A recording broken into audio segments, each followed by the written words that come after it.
Hey, welcome to episode 2 of Tabor Radio, the official Ghosts of Tabor podcast, which I guess isn't an aspect that we stressed enough in the first intro It's all good. for the first episode. But yeah, this is the official Ghosts of Tabor podcast. On episode 1, we did a little brief introduction of ourselves and what the podcast would be about. And then we were joined by the CEO of Waffle Studios, Scott Albright. And for episode 2, we have a great one planned where we're going to be talking with somebody that did a little bit of a community managing role, but now has moved on to QA and support and just overall has a great story in the VR industry. His name's Mikael, but most people know him by PurpleMikey. PurpleMikey. Yeah, so that's probably what you've seen him on Discord and, maybe other VR social media platforms and stuff like that. We already know this guy's a rock star, so I think everybody on the Combat Waffle team is. I mean, that's how you get a game like this. And, for episode 1, the wipe hadn't come yet. It was mythological. It was hyped. It was rumored. Everybody was excited for it. the wipe has come. Yep. And we've seen the new bunker, which looks sick. And even an update after the wipe.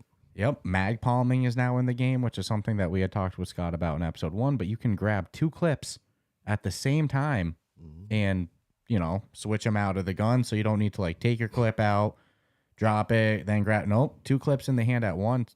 Which this is the first VR game to do that. That's huge. Well, they're having to pretty much make everything themselves. So, And then this new bunker, dude, totally the different. Desert Eagle though, Desert Eagle and airdrops. Yeah, Now we're talking.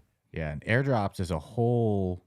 That's a game changing element of the game. It gives good reason to stick in a raid. I mean, ourselves included. We were getting ready to leave, and then we saw that thing dropping from the sky.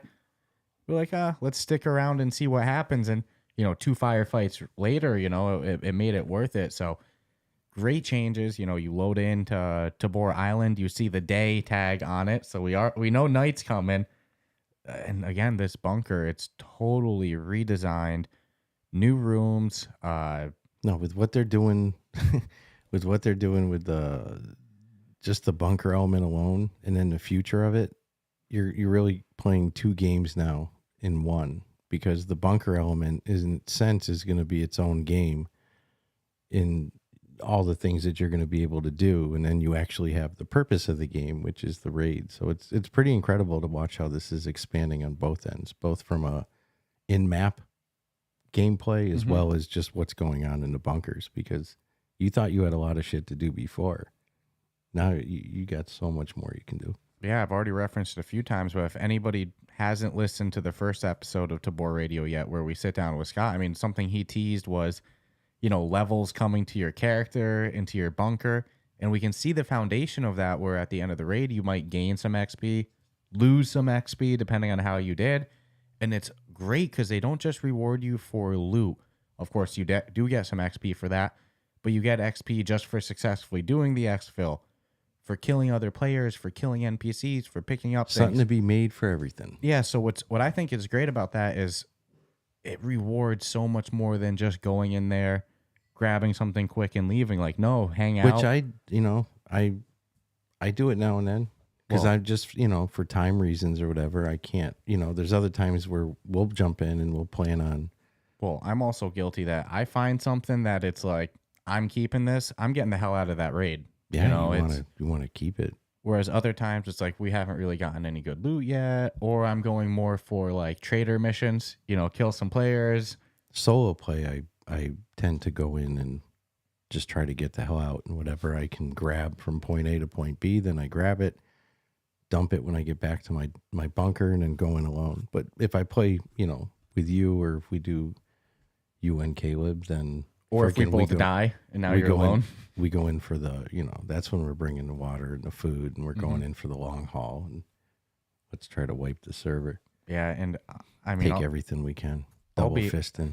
I'll be honest with you. If we're playing and you die and now it's me solo, it's a totally different feel in the game. The survival element is much more adrenaline inducing when you're by yourself. Yeah, my primal senses are going. Any noise I hear, and then more so when you play with somebody, because you watched your fucking buddy get killed. So obviously somebody's shooting at you, and now you're the sole guy left. That's not like that person's going to go, oh, I got one of them.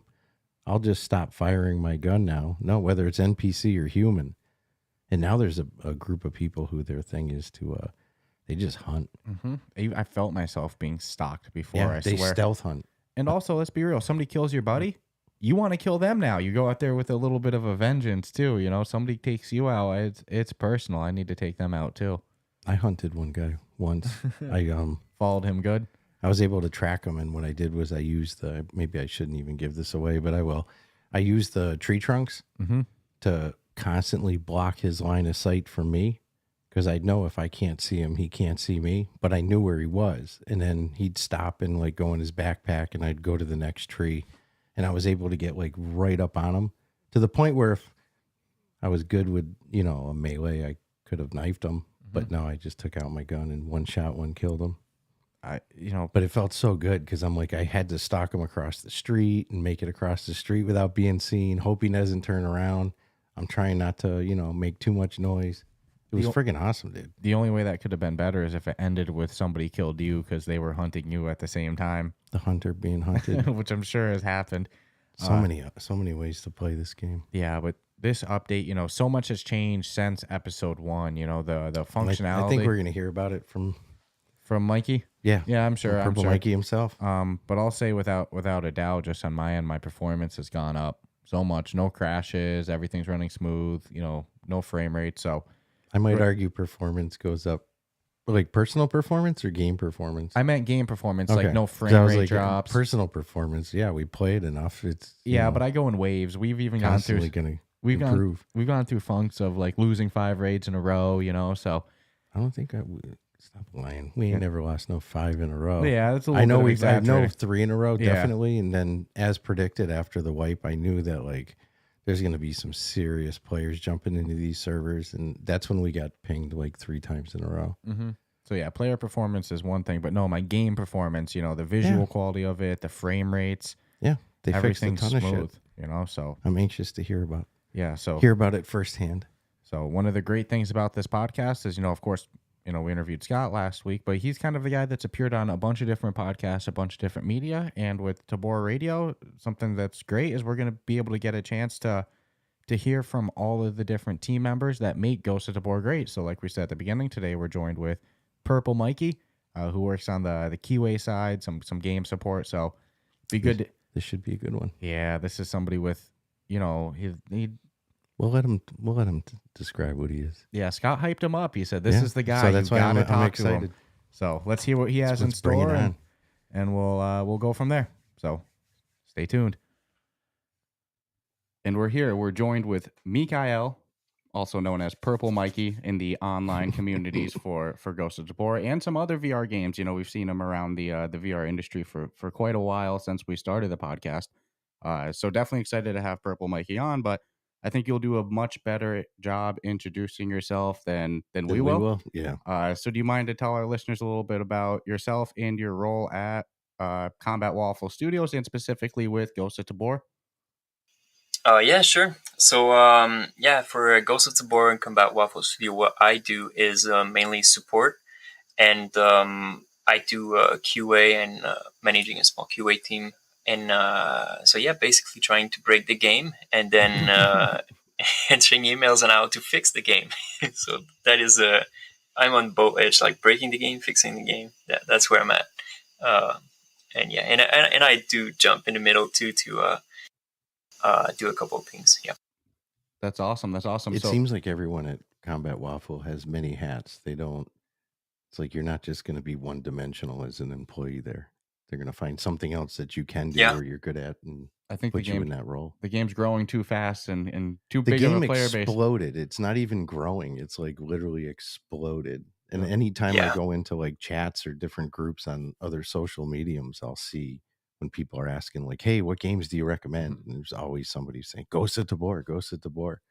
So for keep going. It grew like beyond our expectations. We are always believed in our product, we always believed in our vision, but you cannot imagine a game being a success like that in early access on App Lab, where there's basically no visibility. So all the visibility is from basically content creators and players just telling their friends to play our game. So it definitely grew beyond expectations, at least faster than we expected, and we're very happy with that. But yeah, then we need to like kind of grow with the community because we can't stay a small team and try to manage all those people. Yeah, the joys of growing exponentially. But on the first episode when we interviewed Scott, he was very adamant. He was like, "You got to get Mikey on. He's got a great story. He hopped on board early. He's passionate." So, when exactly did you discover Ghosts of Tabor, and when did you kind of start to work alongside them? Yeah, I met Scott a few years ago. I'm not exactly sure when and how we met, actually. It's just like I've been around the VR industry since 2000, late 2000. I'm not even sure we can't count 2015 because it was December. So, but like a month in 2015 and then 2016 and up. That's when I discovered VR, and I've been involved in that world, I would say, since that.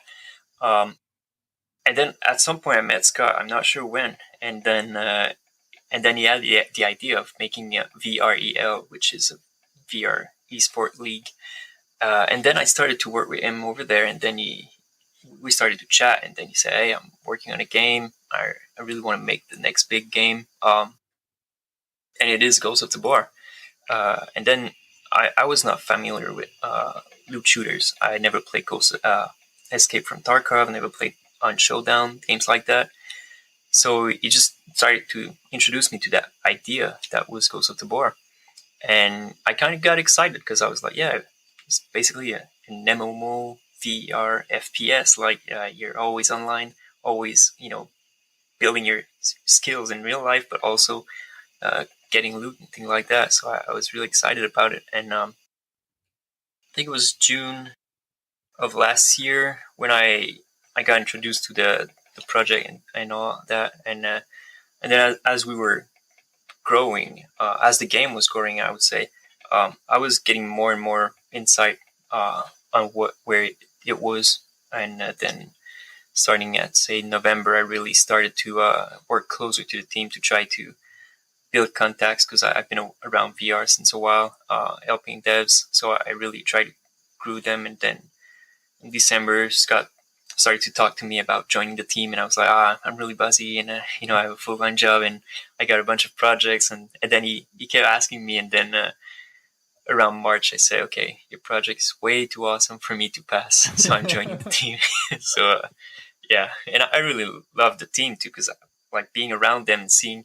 At first, I was not directly involved with all the team members; it was mainly with Scott. But as the team, we're getting closer to a release, I would say. I started to talk with each individual members and really learn the team behind the game, I would say. And it's a bunch of people that I really enjoy being around. So I felt like I had my place right there with them. And how big was the team when you joined?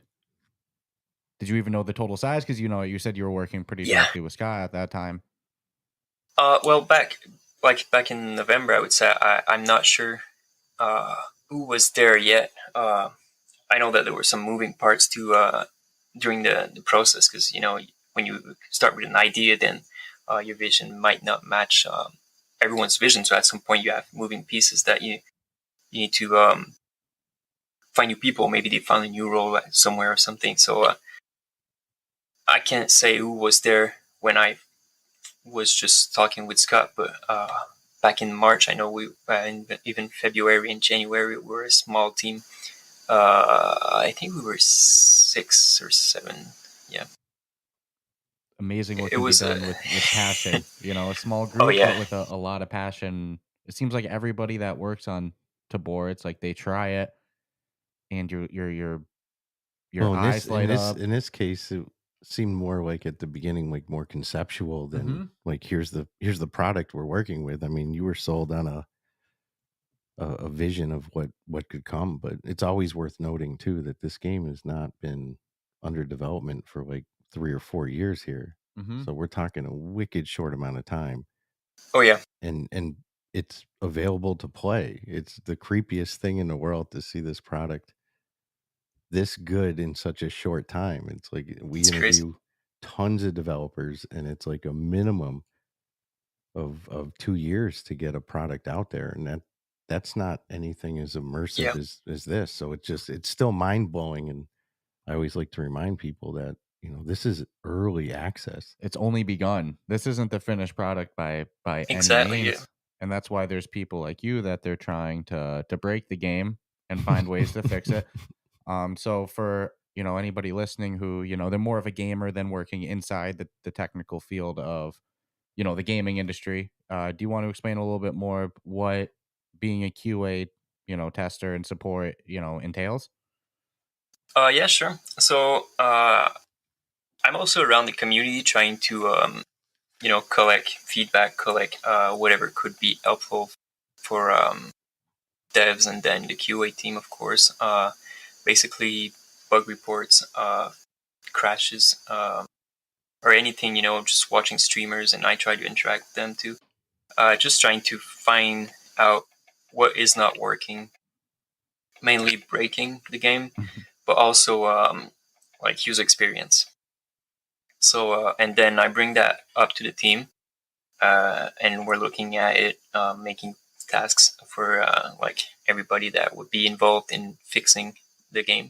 Uh, and then they work on it, and whenever they're done with their task, they put in a box, like a review box, and then it's just a bunch of checklists that I have to go through and try to break, and then I make tasks for the QA people to just join in, try to break the game all together, and yeah, and then every time there's a new feature, we're also testing it, trying to break it in every possible and creative ways that we can possibly think of, like mag palming, but like doing that close your chest and close your backpack, doing that while you're holding like a gun that doesn't really have an advantage of being mag palm, but you're like, oh, just in case they try with that gun or in that particular scenario, or so yeah, and also like crazy things like dragging bodies in certain areas of the map,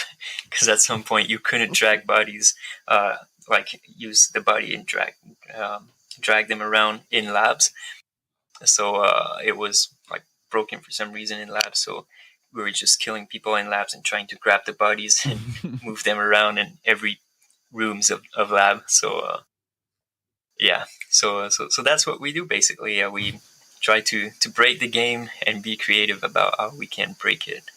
So you literally have to try to think of every possible scenario a player may try to do something in every single Mhm. area of the game. Yeah, yeah, and sometimes like it's we can like put 5 people and then try to shoot them all in the head, see if every item's dropped correctly. Like every people just say everything they had in their backpack, they take screenshots of it, put it back, then we shoot everybody, we open the backpack and we're like, do you have that? And we, count every items, and yeah, so it's basically like it sounds like playing the game, I guess, but like it's dissecting every single frame of the game and trying to find what could be broken.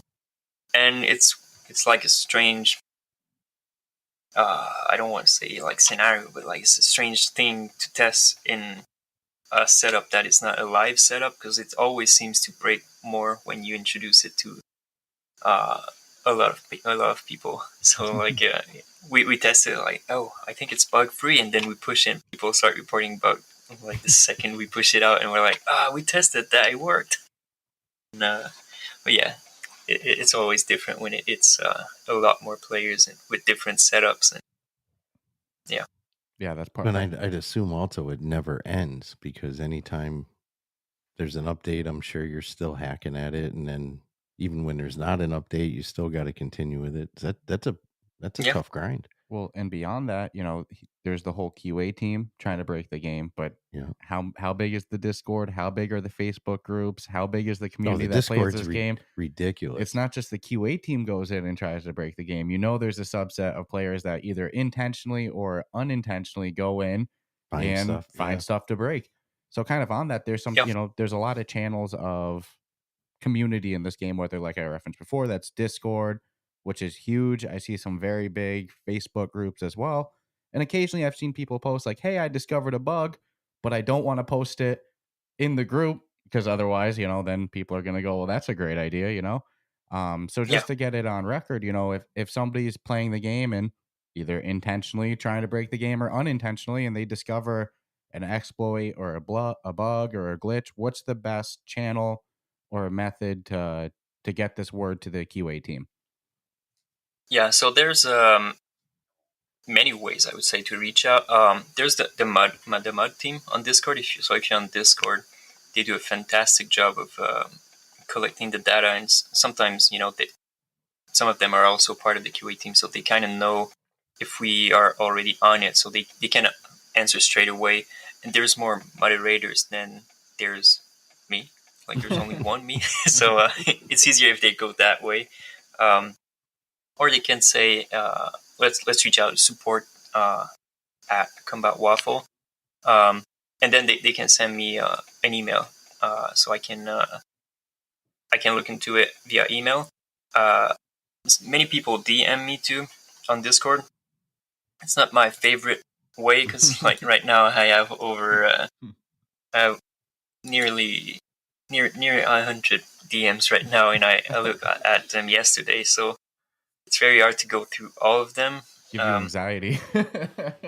Yeah, it's whenever I open my Discord and I'm like, oh no, and I turn off my notification on my phone because otherwise my watch just keep going beep beep, and I'm like, I'm just trying to sleep.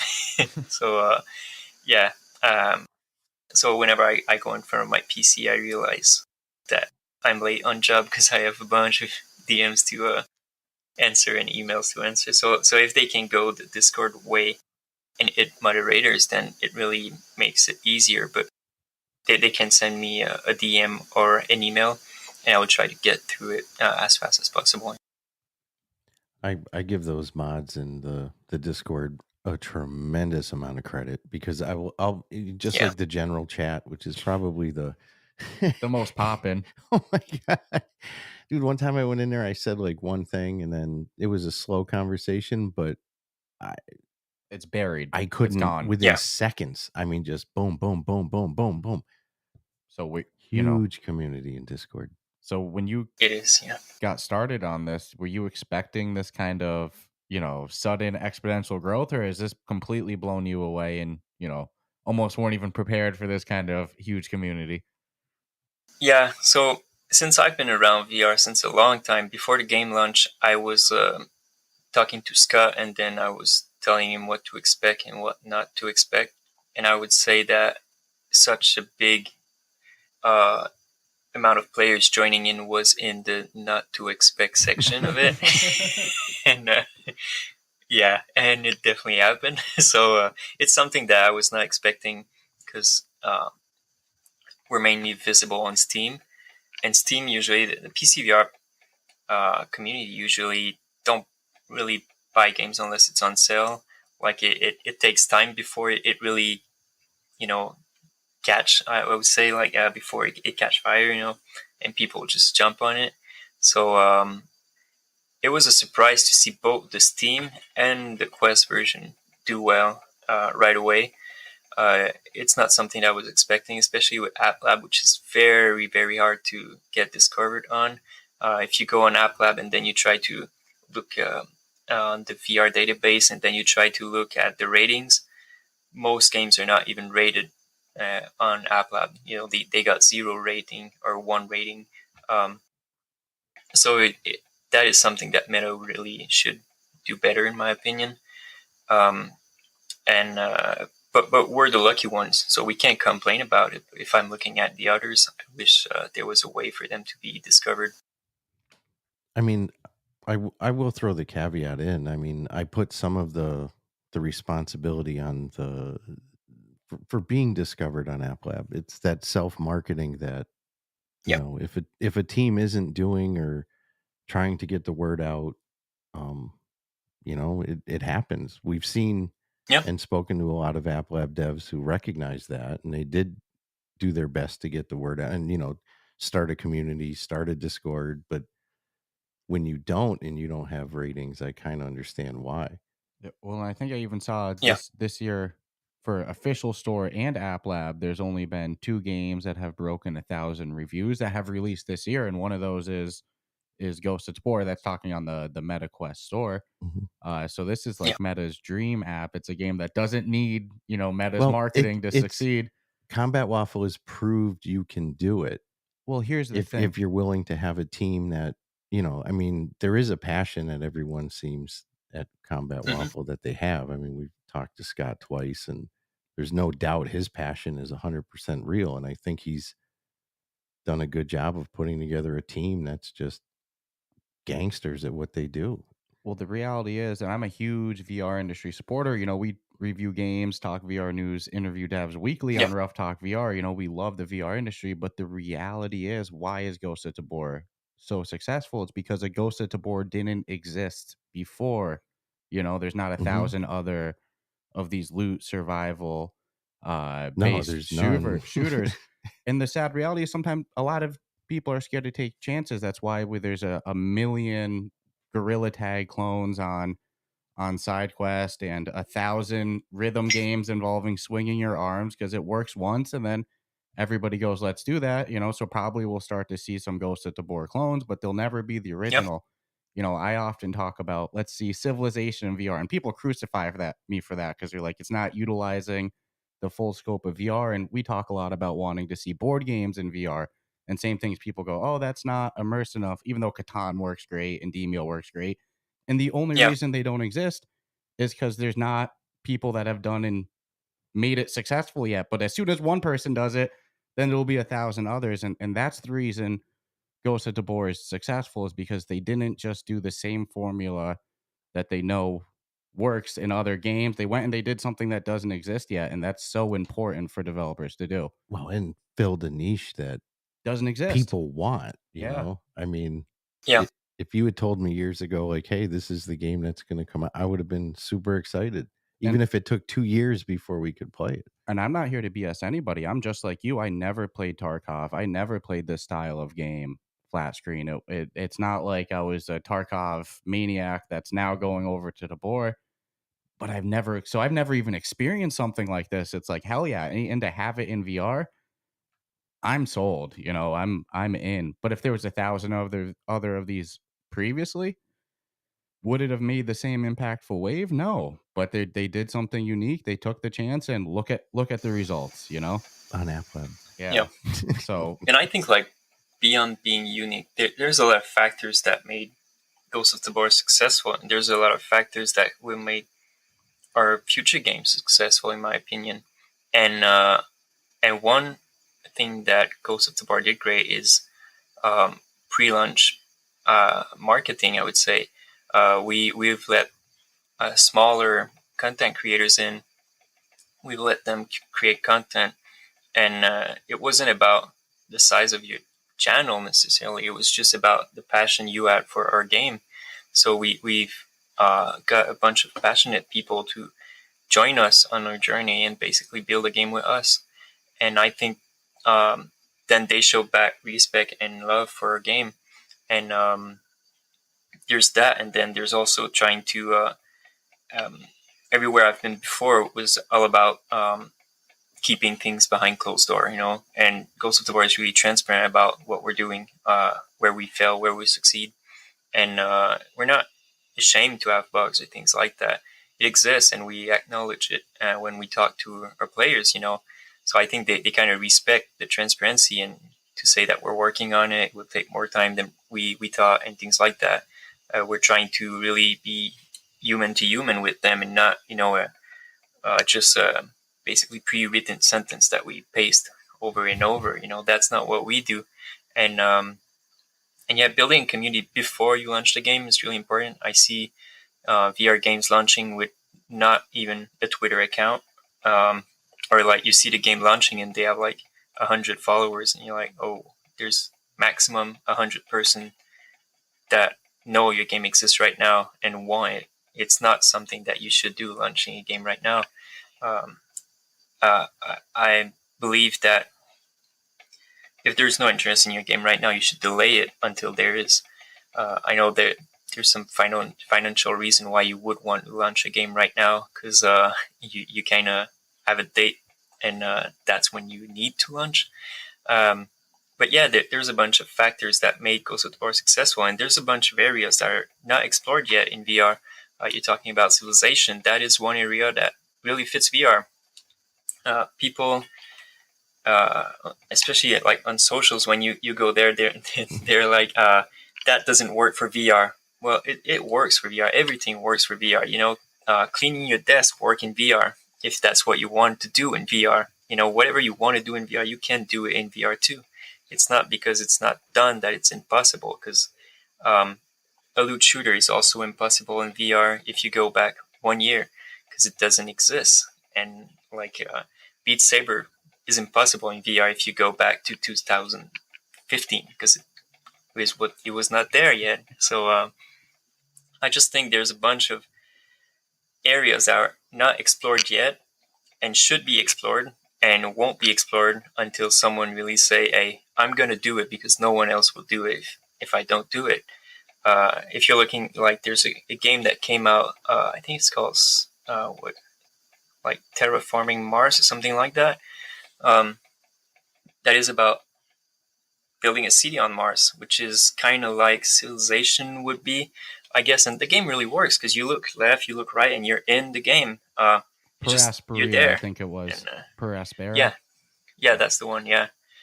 So like it works, and then you can add a bunch of things. Some RTS game where you could be a kind of a power up where you're the god and you just start smashing things around, or you throwing meteorites to the ground. There's a bunch of things that could work in VR. You could see the sun, and then you can grab it and shift it, and then it's night. And things like that. There's a lot you can do in VR. And you're physically there. And even if you're not interacting directly with the world in front of you, you're still there. I remember a game called Black and White back in the days where you were not in the game, you were watching over, but the people knew you were there. You were the kind of god of them. So you were a god to them. And then in VR, you can be that person too, up there in the sky, and you cannot interact directly with the world, but indirectly. And I think it makes sense.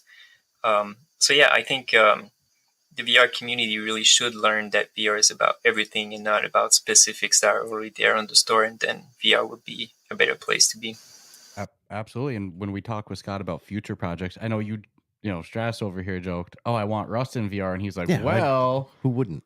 And then he goes, "We're actually working on that." And it's like, yeah, if you ask anybody, they're gonna go, "Rust in VR would be great, but I don't think it can be done." Whereas Combat Waffle Studios goes, "Why not?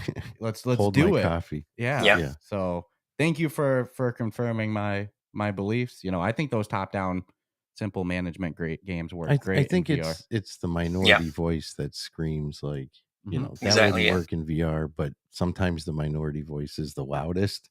Well, sometimes where everyone else is like, just if you make it, if you make it and it's done well, they will come. Unfortunately, sometimes that minority voice is the ones with financial backing or gatekeeping. Oh no, some I get things it. too, unfortunately. Yeah. But that's why I love Combat Waffle Studios. They go where the path hasn't been done yet, and it's exactly what you said. If you sold Beat Saber to somebody conceptually before it'd been done, they'd say no. Same with Ghosts of Tabor. Scott went and pitched it, to do Tarkov in VR, and they said can't be done. 11 mil, whatever. Or 5 million, some stupid amount of money. People love to say no. It's way easier to say no, something can't be done than it is to. Well, let's be honest though, there is risk involved. Even if you have a good product, there's no sure thing. It's and again, we could say like, I could see Combat Waffle going into the whole marketing aspect for VR companies because they did it well. I mean, who the hell has a pre-launch for a game in early access? That's crazy. Or just publishing in general, Oh yeah.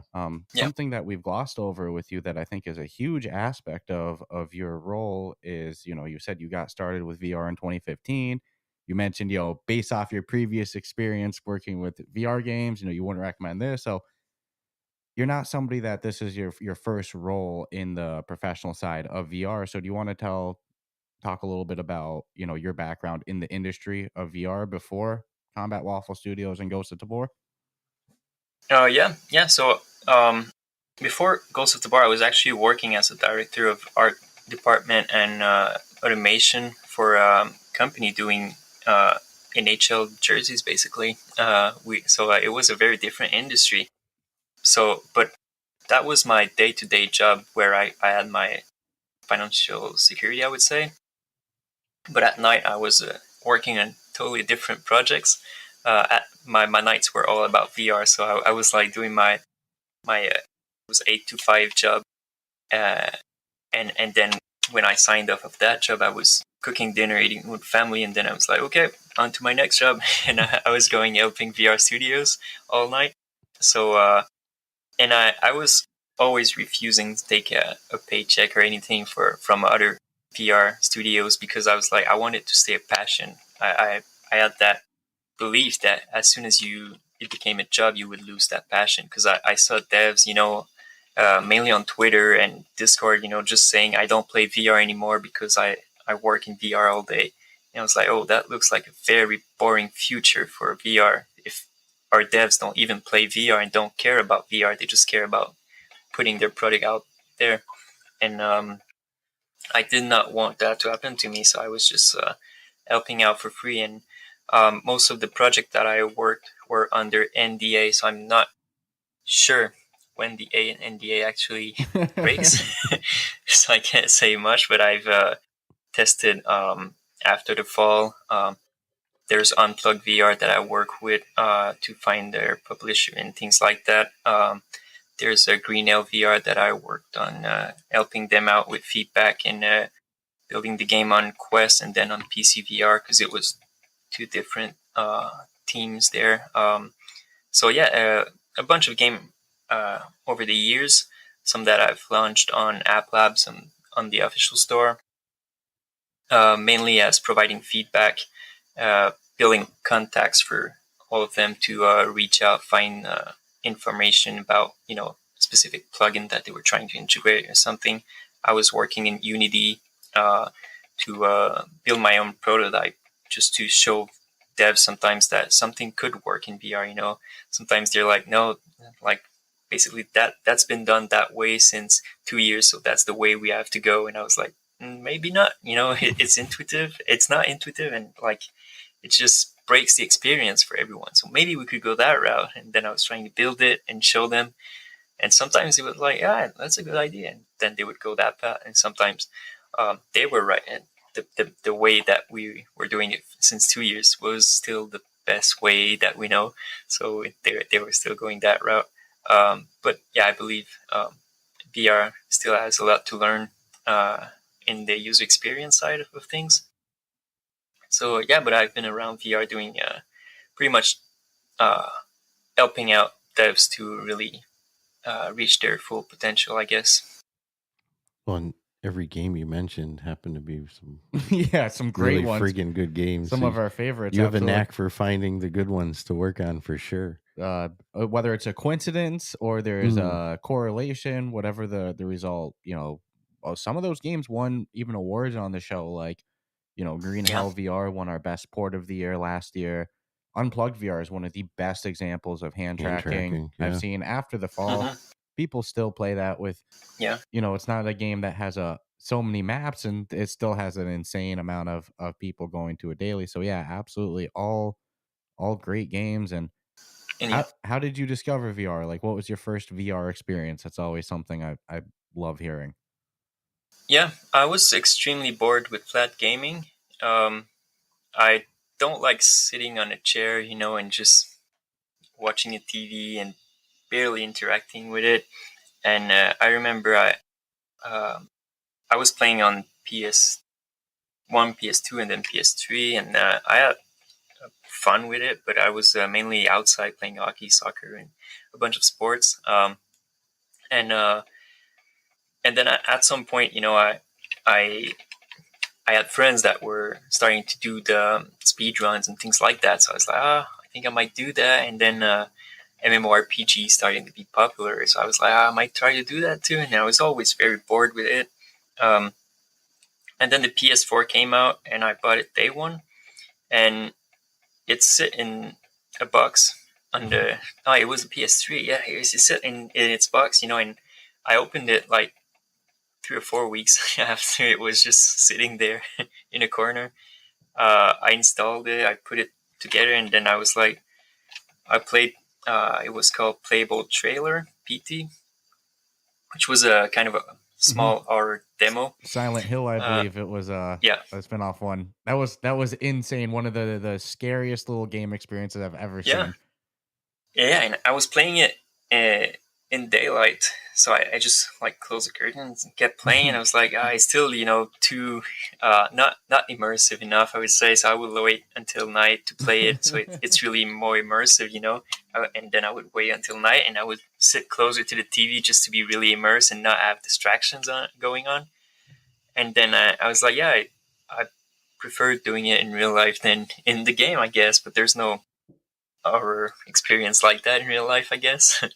So I was mainly keeping my console to try experiences that you will not be able to experience in real life, like No Man's Sky and things like that.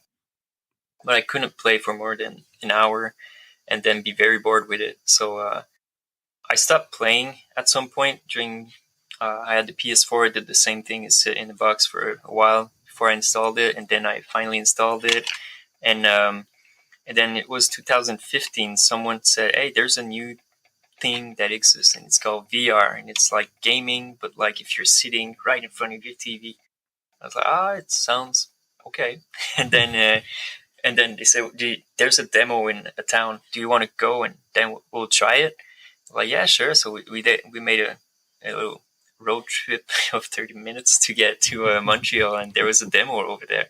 So we went there, and I tried VR, and I was like, oh shit, I just found something. and then we were coming back in the car, and I was like, I have like memories of me being in the game, not playing the game, but like being in the game. Like it's like it happened to me.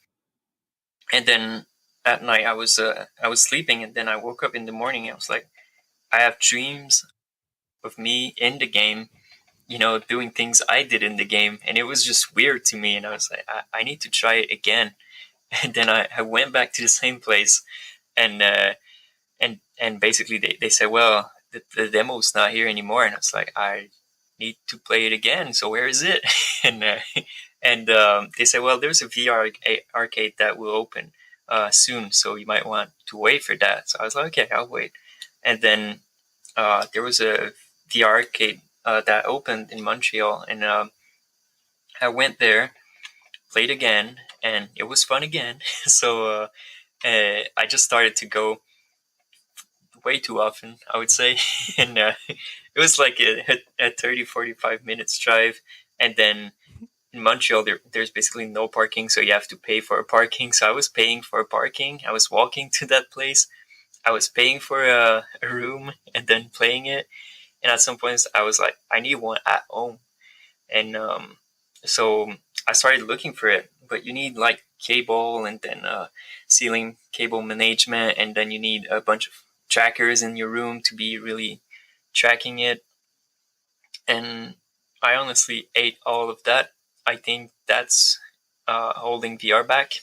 So I was not a fan of that. And sorry for all the PC VR people listening right now, the purists that want the cable. Cables are not good, and they will never be. So I just waited until the Oculus Go came out, and started playing with that, and it was like, that is not it, but it's closer from being it. And I was like, if they can do what PCVR can do on a mobile headset, and I don't even care about the graphics, because the best game at the time were Super Hot and Beat Saber, and both of them are not known for being extremely pretty and realistic. So I was like, you don't need a pretty game, you just need a game that is fun and create emotions. So yeah, that's how I got into VR. And then from there, when the Go came out, I was like, there's not many games, and there's probably a reason why there's not many games. It must be very hard to make. then I started to try to make my own games, and I realized that uh, there was a forum back at the time that was trying to get people to help each other and things, but on the forum it's not live. It's not you post something and then you'll go back to it the next day or 2 days later to see if someone answered to you, but you just lost 1 or 2 days, which is not good when you're trying to make a game. You don't want to lose games every time you face a challenge. Every time you face a challenge. So I created a Discord where people would get together, and then devs would help each other, uh, and they would be in private channels together, and then the community would be in another channel. So the community would be used as QA testers, and then the devs would be together trying to build their game and have instant reaction with devs. And from there we built a bigger community of devs, and games would start to come faster on an Oculus Go. And then the Quest came out, and I was like, yeah, that's the thing. That's the next big thing. And forget about PCVR. It's all Quest. It needs to be easy. PCVR is really great. I still play PCVR every few days. I love it. But I think for consumers to really hit something, you need something that is easy. Pick up and play. I know that people say PCVR is easy once you set it up, but you have to set it up first, which is not easy, and then you have to keep it there. So like you have to have a dedicated room because you don't want a bunch of cables, on your ceiling and cameras everywhere in your living room. That just look extremely weird and it's ugly.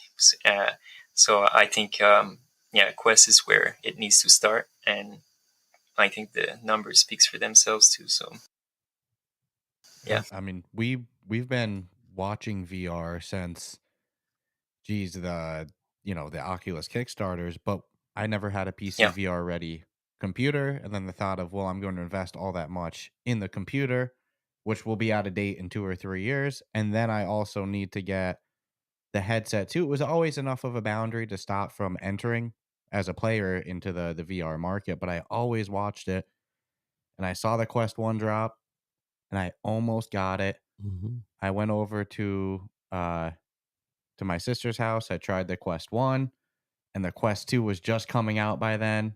And so boom, I went home. I was like, "Dad, you got to." Like, just he didn't even try it I didn't yet. even try it. I just bought it Yep. instantly. Because standalone VR, it's exactly what you said.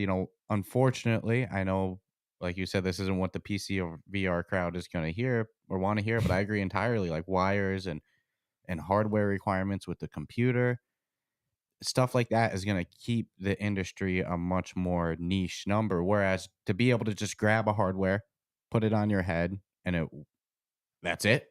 You just press yeah, the power button and it's good. That's a game changer. And even for developers, sometimes we talk with them on Ruff Talk VR, and they'll say, "Hey, it's much easier designing for the Quest 2." Of course, there's limitations, but you don't have the variables of everybody's different hardware, all the different headsets, which can sometimes be a QA nightmare. So, yeah. I'm right with you. I always watched VR, but it took good standalone to get me into it, and I don't think we're the minority. I actually think that's the majority Well, of gamers. to me, it Like, was just the finance. That's all. mhm, It's like I didn't want to spend $4,000 to have good mhm, VR. It's like Yeah.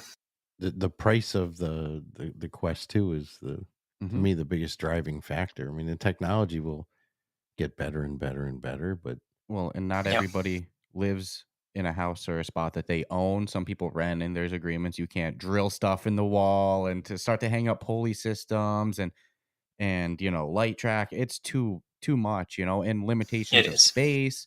You're gonna put that stuff in your living room. It, it's too much to keep it from going mainstream. Whereas a Quest 2, soon Quest 3, boom on your Oh head, yeah. good to go. So that's a great story, and I think that speaks to the team that's over at Combat Waffle Studios. It's one of those all-star teams that everybody comes with passion and from a background that just involves loving VR. well, So, and one could have easily have thought at the beginning that, okay, this is what he does and it's somewhat one dimensional, but you listen to that story and it's like dev experience, community experience, game testing experience, being, having the self-knowledge to know like what a success is and what a success wouldn't be, marketing experience. This is one individual, Yep. So it's like I can't imagine this whole team together, what they all really bring to the table. But the sad truth about sometimes in these industries is if you don't have the college background in it or the prior industry experience and flat screen, a lot of places won't take the chance with you, even if you are part of the community in a positive way in that. Whereas Scott and the Combat Waffle Studios team, beyond yourself, a lot of the people involved with it, even us doing this podcast, it's like, hey, you have the passion, you love it, you have the work ethic, let's go. Here's the opportunity, and the results will speak for themselves.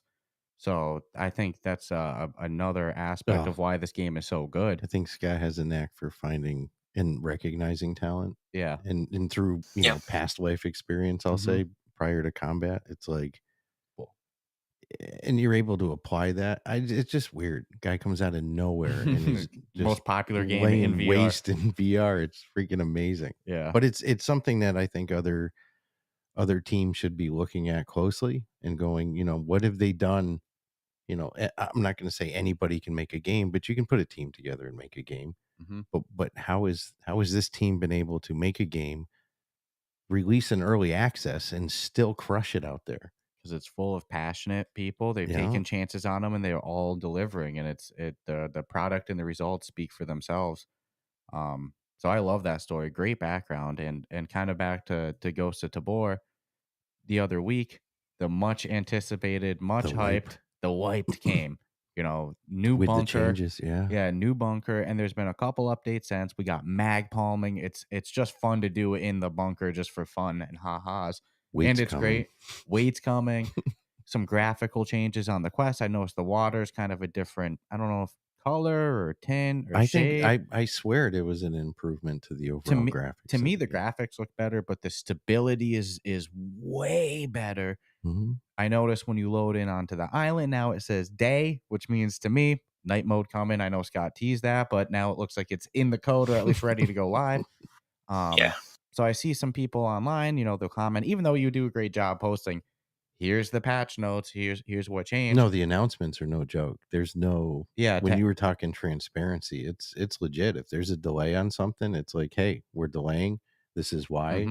We're not even going to commit to telling you like the exact day that it is going to come. It'll be back up as soon as we can. We're doing our best. But if anybody needs info of what came, go to the Discord, check the announcements, the update channel. You'll get fully tuned in. But for anybody listening, on a nice drive to work or as background music, doing dishes, whatever, do you want to go over a bit what changes and new stuff actually came in this wipe? Yeah, sure. I might just pull the notes just to make sure I don't talk about even this last update. It's no joke. I was trying to see how many I could remember off the top of my head, and there's no freaking way. It's not like I don't think quality of life. No, and I don't think I've crashed once since the wipe. No. Whereas, not saying that happened a bunch before, but it did exist. Yeah. It's no secret. Now there's no frame rate drops when I load into the bunker or the map. It's like it's instantly smooth. That the wipe was good. Yeah, we did try to improve it, of course. I would say the thing that people need to understand, we don't want to use it as an excuse or anything, is that it is early access and it is barely over a year old. So there's still a lot of core features that we're introducing. And whenever we introduce new core features, it also means that it may impact the overall gameplay. And we need to put those features in before going through a polish just polish the game and make sure it's bug free or at least as close as we can. So yeah, we did introduce a lot of things. So of course there will be issues coming with that, but we think overall what we brought was better than what it broke. I would say. So like mag bombing, of course, it brings potential issues. We did try to break everything we could, but it breaks more than we can think of. And we did try with every single gun, but then we found out that in certain conditions with certain mags, it would create physics issues and things like that. So there's always hiccups to a new patch that introduce as many features. But yeah, we did add mag bombing, which I think is a huge game changer. Whenever you're in a fight, you don't want to grab your mag and just throw it away and grab a new one, because you might want to reuse that mag. Maybe it's not empty, but you just need to reload it real quick because you don't want to run out of ammo in a firefight. So now being able to just grab your mag, switch, put back in your vest, and keep shooting really helps. And then I think my personal favorite feature after mag bombing would be the airdrops on island. I've only noticed it. It's hard to remember when I played live and when I played on the testing, but I think I've only faced it twice on the live build so far. But both times were very epic battles where you would see, the airplane coming. People would, start moving toward where they think it would drop, or at least in a line, with the airplane. So then you just line up and you try to see everyone, just going in the line, and then you start shooting at them. And then you see the airdrops, and then everyone gather toward where that will drop.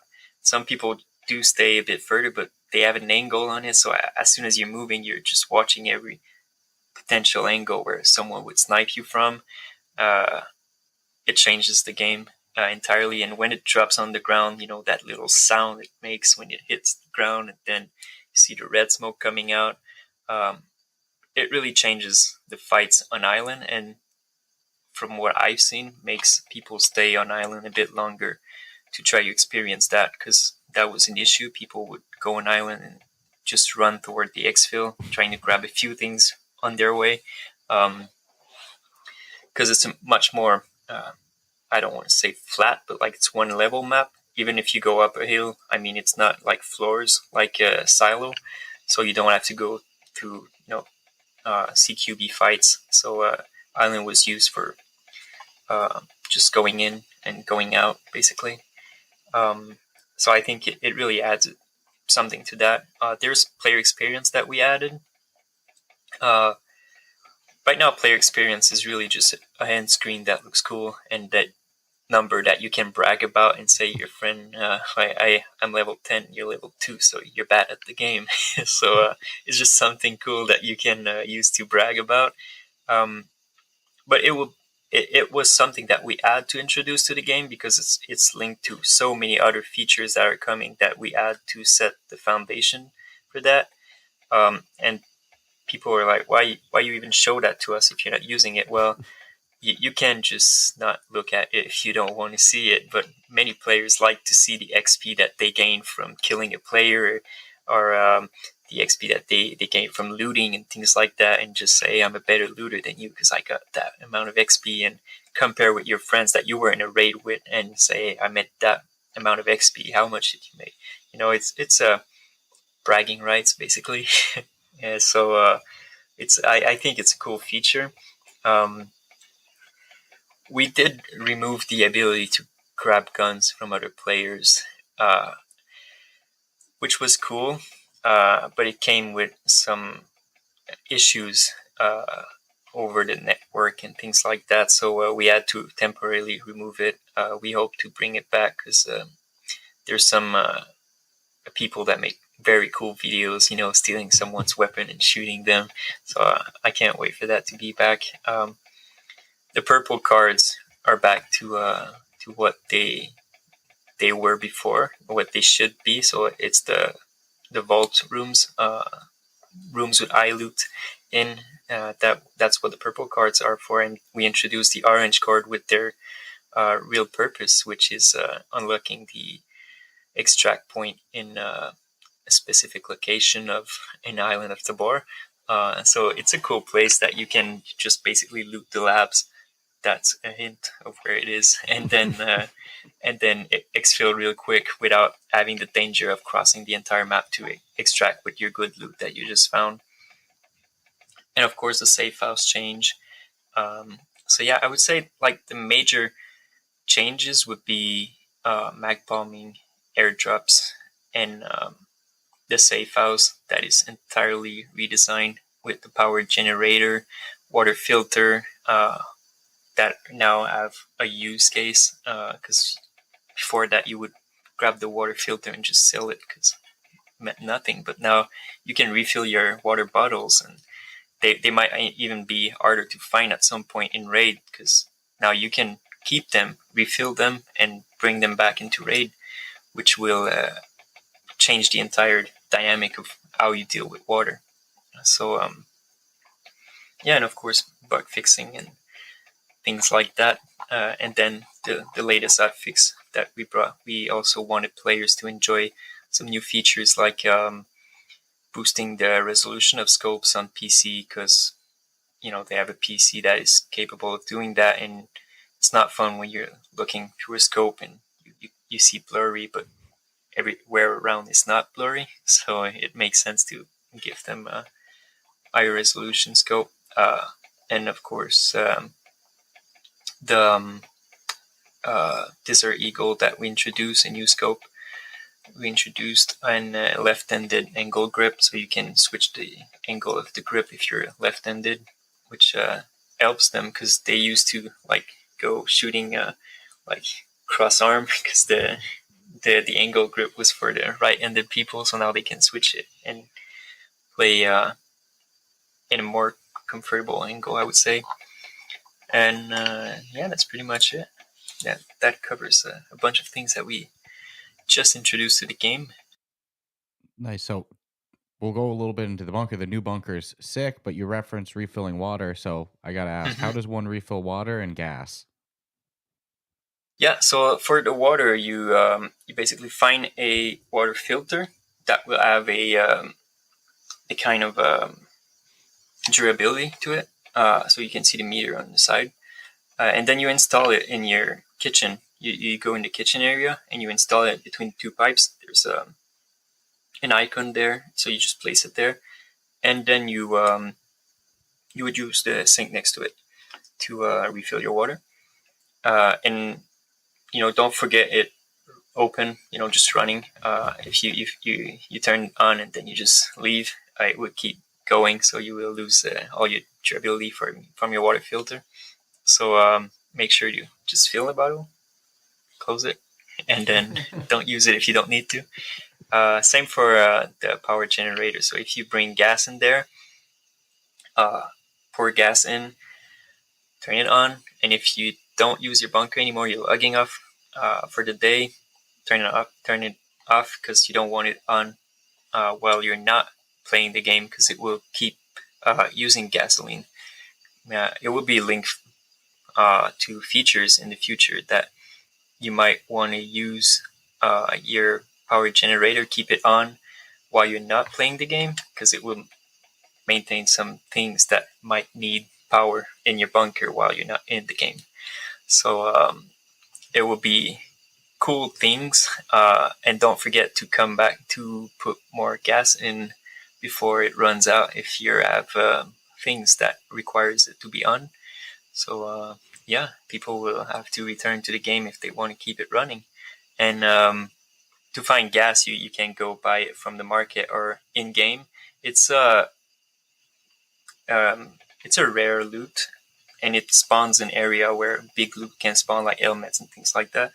So you have to find those areas where you believe rare loot is spawning, and it fits in a backpack, but you might have to throw pretty much everything that is in your backpack to fit it in your backpack.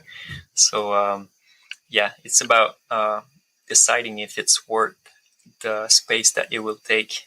If it's worth the risk to just drop all your loot just to bring that back home.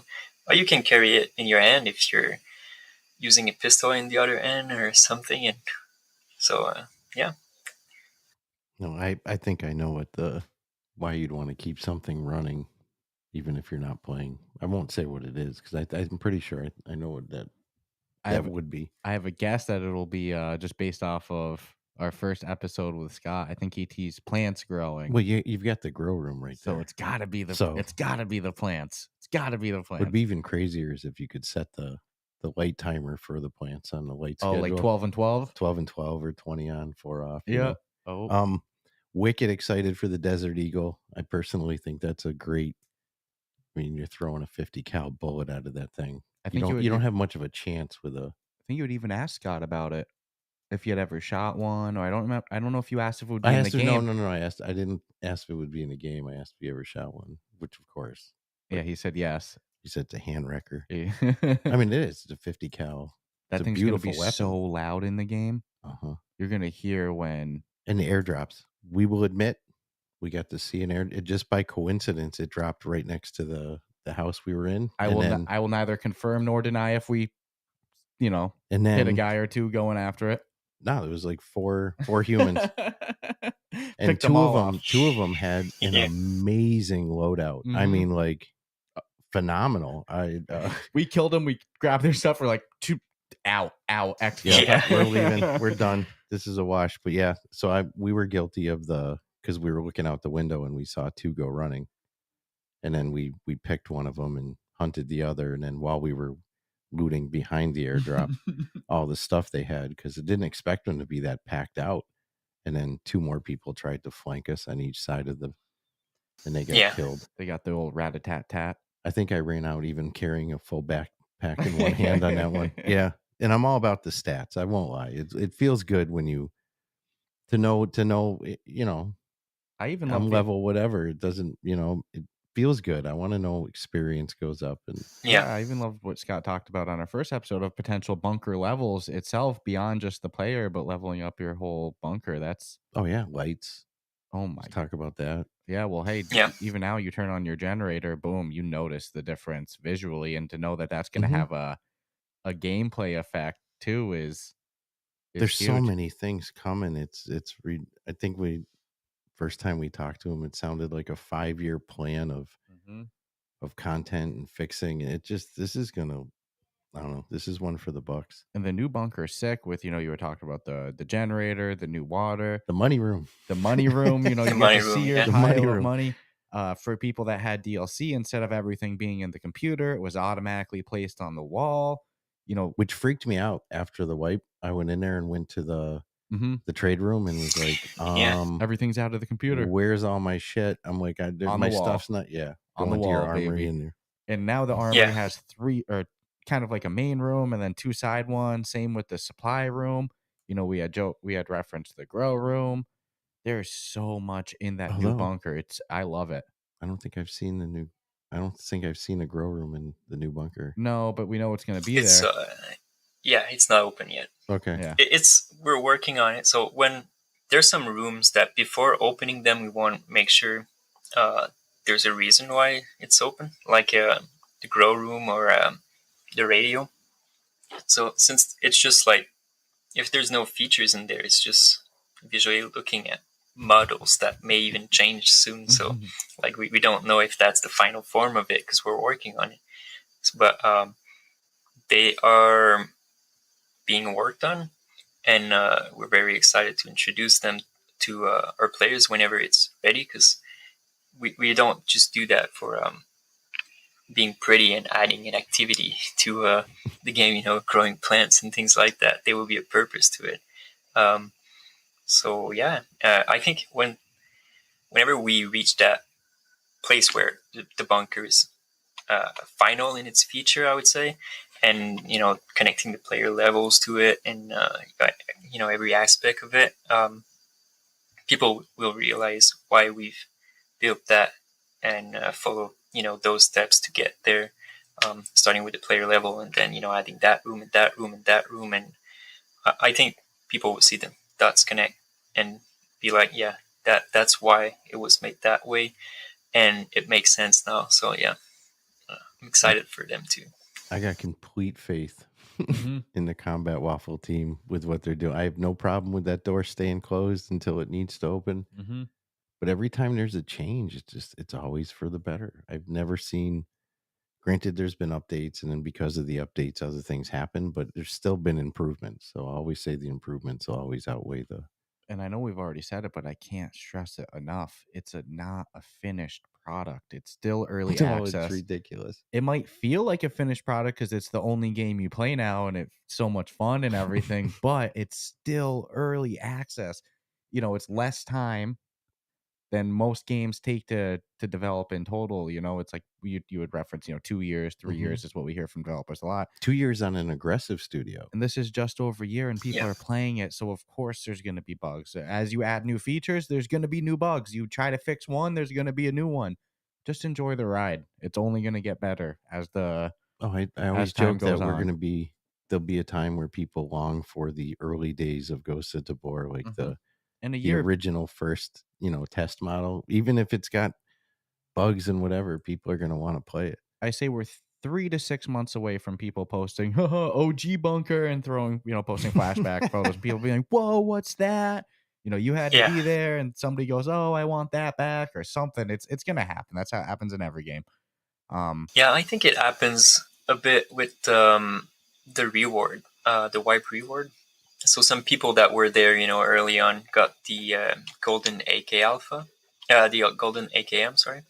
So, like those OG people, whenever they bring that in game and someone killed them, they're like, "Oh, I found a gun that is not in the game," and then they send me pictures and they're like, "Look what I found." And I'm like, "Oh, you're lucky." They're like, "Yeah, but it's a bug. It's not supposed to be in the game." I'm like, "No, it is in the game." People who played it early have that gun, and they're like, "Oh, cool. Like, can I keep it?" Yeah, sure, you can keep it. If you kill the person that got the gun, it's not yours.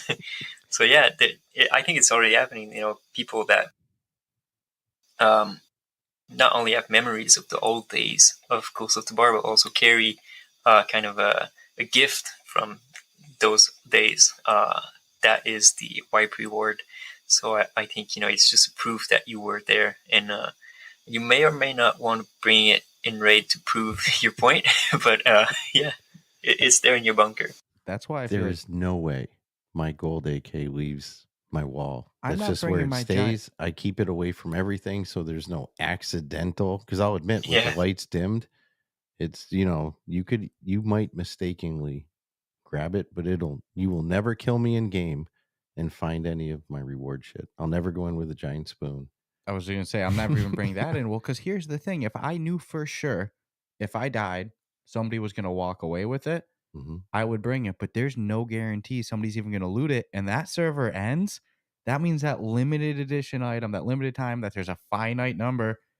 There's no guarantee it's even going to somebody. It might just disappear into the ethos. Like you're bonkers for bringing that. Again, dude, there's so many videos of people doing it though. They'll go into a raid with a gold AK. I'm like, they are crazy. If I knew for sure, guaranteed somebody was going to loot it, just to keep the cycle going, I might do it. But the fact that it could disappear to nothing, no, absolutely not. That's staying on my wall. Exactly what you said. Giant spoon, not touching it. Yeah, that's for decoration. I don't care if it shoots lasers. It's not moving from my wall. So, we've definitely had you for a good conversation already. But I got a couple questions. I can't let you go without asking.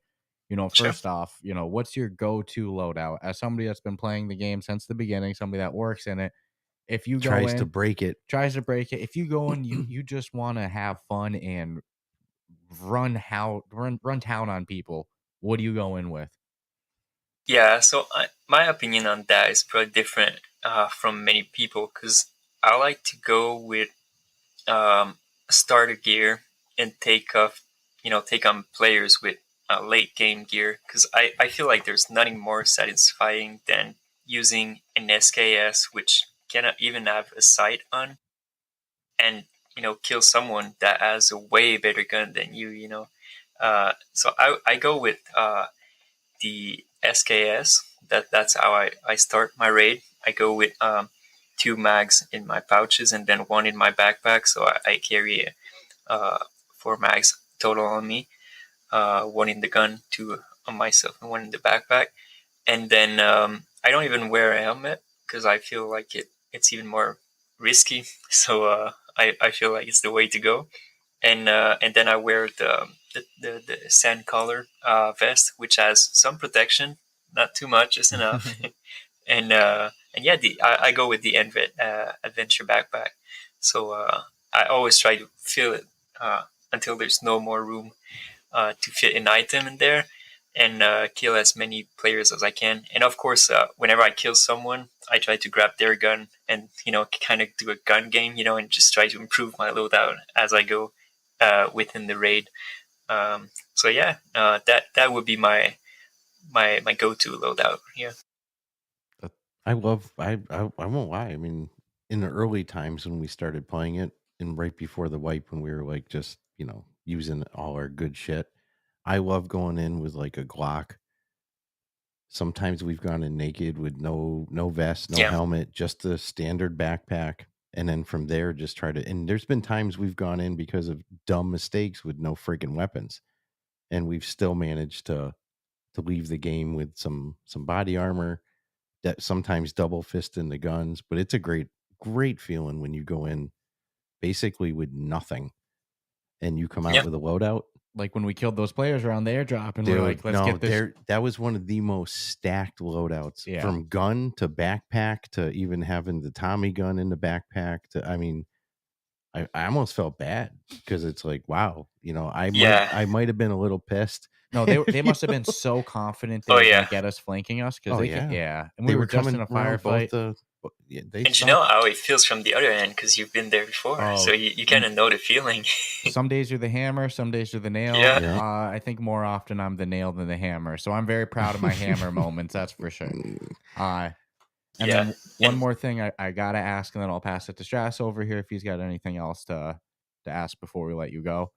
For a new player just getting started today, or they've been playing a week, they're struggling, they're always the nail, never the hammer.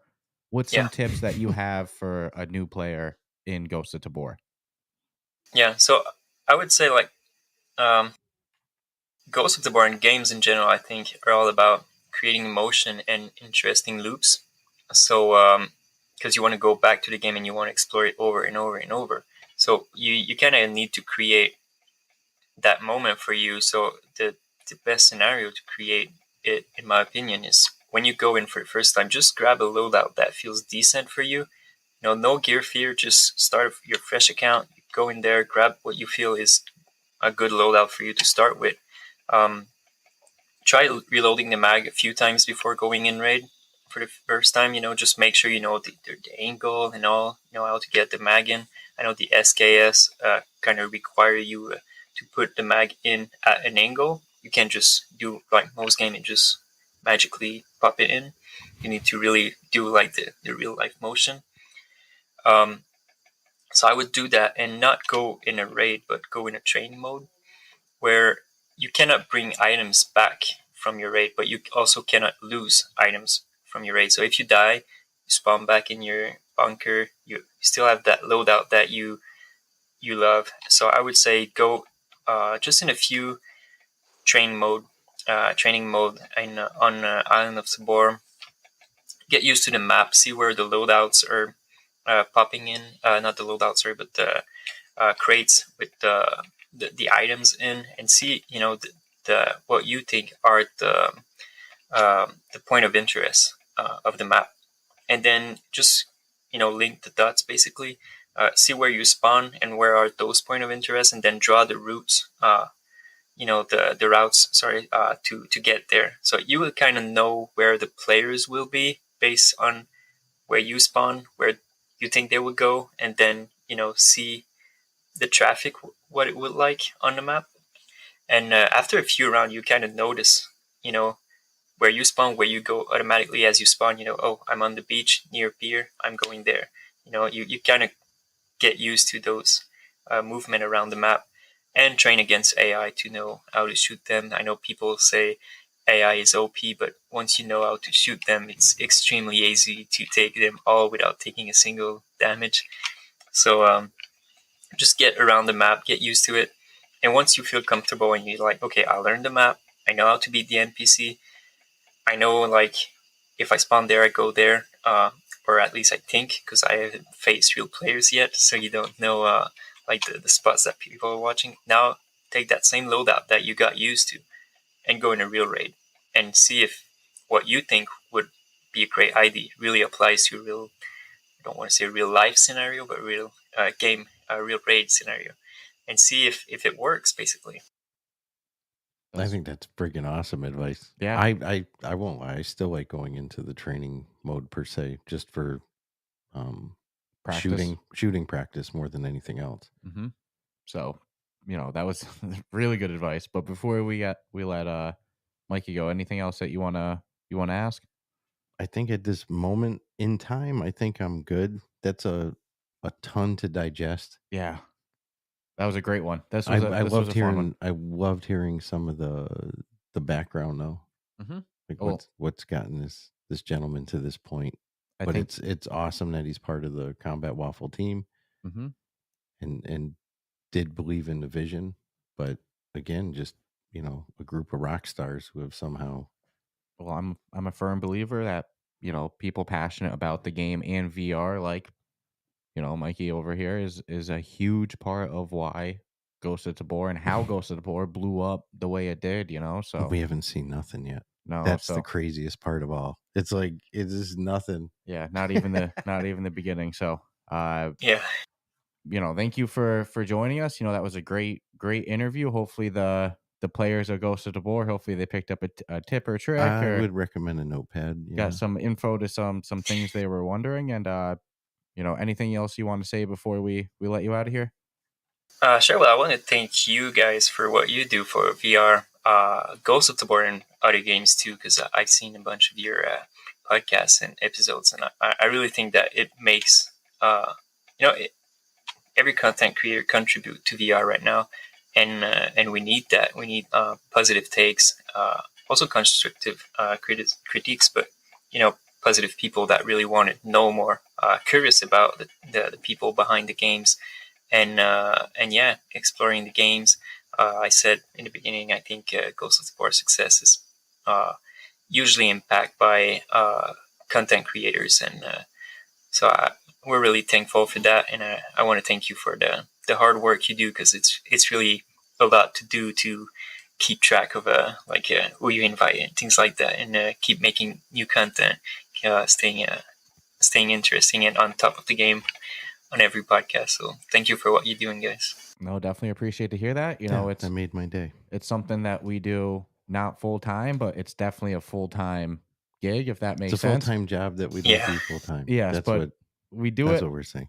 Hopefully one day it is full time in both aspects, both in commitment and in paying the bills and everything like that. But it's the love of the industry, Dude, 2 years of podcasting and we've never missed. Knock on wood. I don't want to start now, but we've never missed a week. No, and quite frankly, you mentioned constructive criticism. Not every game we ever talk about we give a 10 out of 10, and we only ever say positive things. When we have an opinion about something, we say it. truthful. Yeah, but the reality is we're not here to crap on things. If there's a game that's so bad that we just don't review it. What's the point in sitting there and crapping on somebody's hard work? But when we find Yeah. a game like Ghosts of Tabor, No, that one instantly, and we could have easily have just talked about it on Ruff Talk, but it's like I want to be part of that. but I want to be part of that because I saw the plan. It's like literally I said it's like 10 years of gameplay, 5 years of game development, and just making it better and better and better. And it's like I want to go on that ride. Yeah, it's very few games that have like really embedded into my soul like this, And plus not to mention even the other games. That's what I was going to go over. Don't even get me started with that. That's a ridiculous. Yeah, and like if I can give I don't want to say a tip, but maybe a little hint of what I think is the recipe for success in VR is being able to I don't want to say recycle content, but basically like if you look at Beat Saber, you're playing the same songs over and over and you're smashing the beats.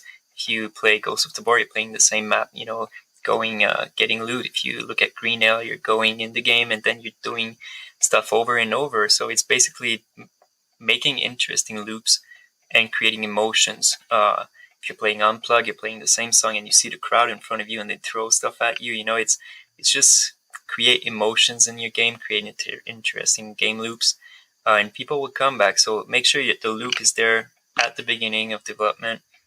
Focus on that loop, make it fun. Players will come and answer with positive feedback. Yeah, you look at a game like Walkabout Mini Golf, and that's the Oh, recipe. You just play the course over and over again, and Ghost of Tabor, 2 maps, and guess what? Well, dude, how much fun do we have when we do raids together? Let's be totally honest. It's freaking. Sometimes it's like hardcore serious shit, but we're amount of laughing, goof we're off time, having having fun. Yeah, come on. You know, there's It's so very many, well rounded. you know, there's been Yeah. many more maps teased to come, but even if it just stopped at Silo and Tabor Island, I'm not complaining. I have I'm not such a now. blast, you know, so And hearing a bigger map is coming is scary. yeah, into night mode. So, but no, you're Scary. right. A fun loop and some social elements that seem to work better in VR than they do flat screen. Yeah. Even, you know, that doesn't hurt either. And Ghosts of Tabor, they check every box on that recipe. So, great advice. So, thank you again for joining us, Mikey. You know, that was great insight both into the world of Ghosts of Tabor, but also just the world of VR in general. So, I think people like you, like I said before, big reason that that Combat Waffle Studios and Ghosts of Tabor have been such a success. So, Thank hope you for enjoy. having me. Yeah, hope you enjoy the rest of your day, and hopefully this isn't the Thank last you. time we have you on Tabor Radio. Yeah. You know, 2 episodes in, and so far 2 great interviews. You know, I think we were like halfway through it, and I was like, oh geez, I think we could easily do 2 to 3 hours with Mikey if we tried. 2 hours would have been beyond easy. I've got so much to digest. It's like, even knowing, like when he's talking about the updates, it's like, yeah, I read the list of updates, but there's something different when people who are involved in it talk about it. You see the pitch levels change of different enthusiasms, I'll say. And then there's always the still to come aspect that's even more exciting. So he's a fantastic human being, and Rockstar, like the rest of the team, I'm sure is like holding true. Yeah, and to have to try to think of everything a player might do in every spot and go to try to do that in different times with different amount of people. And Well, I applied to one Q&A, not really knowing in its entirety what it was, just based on the description that was posted. And I'm Quality like, assurance, baby. what do I have to lose? You know, which obviously I didn't get the job doing it, but it's actually cool to know firsthand from someone who's done it what it really entails. Because sometimes something might seem like a turn on when you hear about it, like, oh, I'd love to be a Q&A person, but do you have what it takes to actually go in and do that? Look at what he's got to do every single. You're not playing the game necessarily. You're trying to find all the problems, or researching what someone else said was a problem and trying to duplicate it, and bringing other people in to do it. Discord DMs and emails and I was gonna all of that. Yeah, dude. The community in itself it's monstrous, and I'm excited for the day when this officially goes to the store, which in my opinion, not knowledge, but it will be there someday. Oh, and it's going to be a top seller, top It's rated. Just, the community is probably going to be one of the largest in I'll say Quest or Meta VR. But in VR in general too, no doubt. PC VR, doesn't matter. Any headset it goes to, it's going to be, any store it's on, it's going to be top selling for virtual reality. I can't imagine the amount of servers they're going to need for that day. Like a warehouse full. And you look at somebody like Mikey, who this isn't his first entry into the VR industry. I mean, he's an OG, and self-development, was going to build his own game. The one thing I regret is not asking him if he had what it was really, and if he ever plans on continuing with it. Because for all we know, one of the group of games might even be coming from him. Although I know so far all of Combat Waffle Studios games, I think, are going Unreal. I don't know if that's the forever plan. I'm not upset about it. I know he had talked that he had learned some Unity, I think, if I picked that up correctly. So I'm wondering if he's out there learning Unreal right now for some potential stuff. And as these processors get better for the standalones, the Quest 3 is right around the corner. Better versions of Unreal that are just going to, come on, man. Is there a game that could use the performance increase more than Ghosts of Tabor? Like what they'll be able to squeeze out of a new processor and performance increases in the Quest 3? I just feel bad that they'll probably still have to maintain Quest 2 absolutely for support, but that's the way it goes. You know, hopefully it's its own version.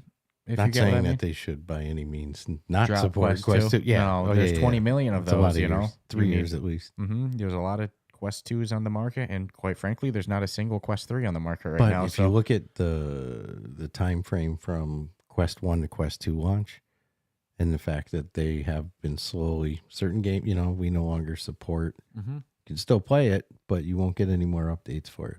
Well, the Quest 1 to the Quest 2 life cycle jump was 1 year. You know, Quest 2 to Quest 3 is 3 years. You know, maybe the forced amount of support won't be as long as, you know, we're just seeing 3 years later after the Quest 2 launch. I think the Quest we're going 1 to see them support. quicker now, too. Yeah, So just because it was a it's bigger gonna life be- cycle. It's going to be awesome, though. More processing power, more fun in Ghosts of Tabor. And, man, it's just another member of the Combat Waffle Studio team who's been there since essentially the beginning, since the very early days, that no doubt are just a piece in the puzzle of why this is such a hit. There's things to be in its entirety. Like months from now, you'll be able to put it all together. And as a studio yourself, you'll have a lot to learn, I think, from each one of these people when they speak. Yeah, and I can't think of anything else that came in the update that we didn't go over. Again, for me, the big highlight is the smoothness of the gameplay and that new bunker. I love the new bunker. And there's still more doors to come. But the other update dropping the Deagle is pretty freaking huge. That's huge, dude. Yeah, because Desert that's a Eagle. gun that, like, you know, it needs to be in the game. I'm sure it was on the whiteboard for a while, and it was just a matter of other things first, and maybe the wipe needed to go live first for gameplay and engine reasons. But man, so many changes with this wipe. It actually makes me The wipe in the update, definitely. and so I don't think that they're gonna. I expect nothing less than more great things coming. So Yeah, I'm curious. hold on. Yeah, we gotta see who we're gonna have on for episode 3. You know, if you have any suggestions of people from the team you want to hear from, you know, go comment.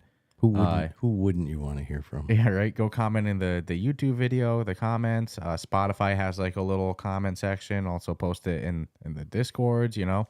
Again, something we didn't stress. This is the official Ghosts of Tabor podcast. So, you know, there'll be plenty of direct communications with the team, with the developers to come in future we'll try episodes. our best not to speculate unless it's just for fun. Yeah, we'll keep speculation to the non-affiliated Ruff Talk VR. This is for the official Ghosts of Tabor news and outlet with developers. And, you know, again, it's been mainly Scott doing the interview. So to be able to sit down, talk, hear from all of these other members, I think it's gonna be really cool. Well, in all fairness, too, it's cool that for the most part, I don't anticipate a question could get asked where they can look over for Scott to answer the question too. So it's interesting. I'm loving it. Yeah. So stay tuned for more episodes of Tabor Radio coming soon. You know, let us know who else you want to see on the podcast. You know, some other things that you want to hear us talk about related to Ghosts of Tabor.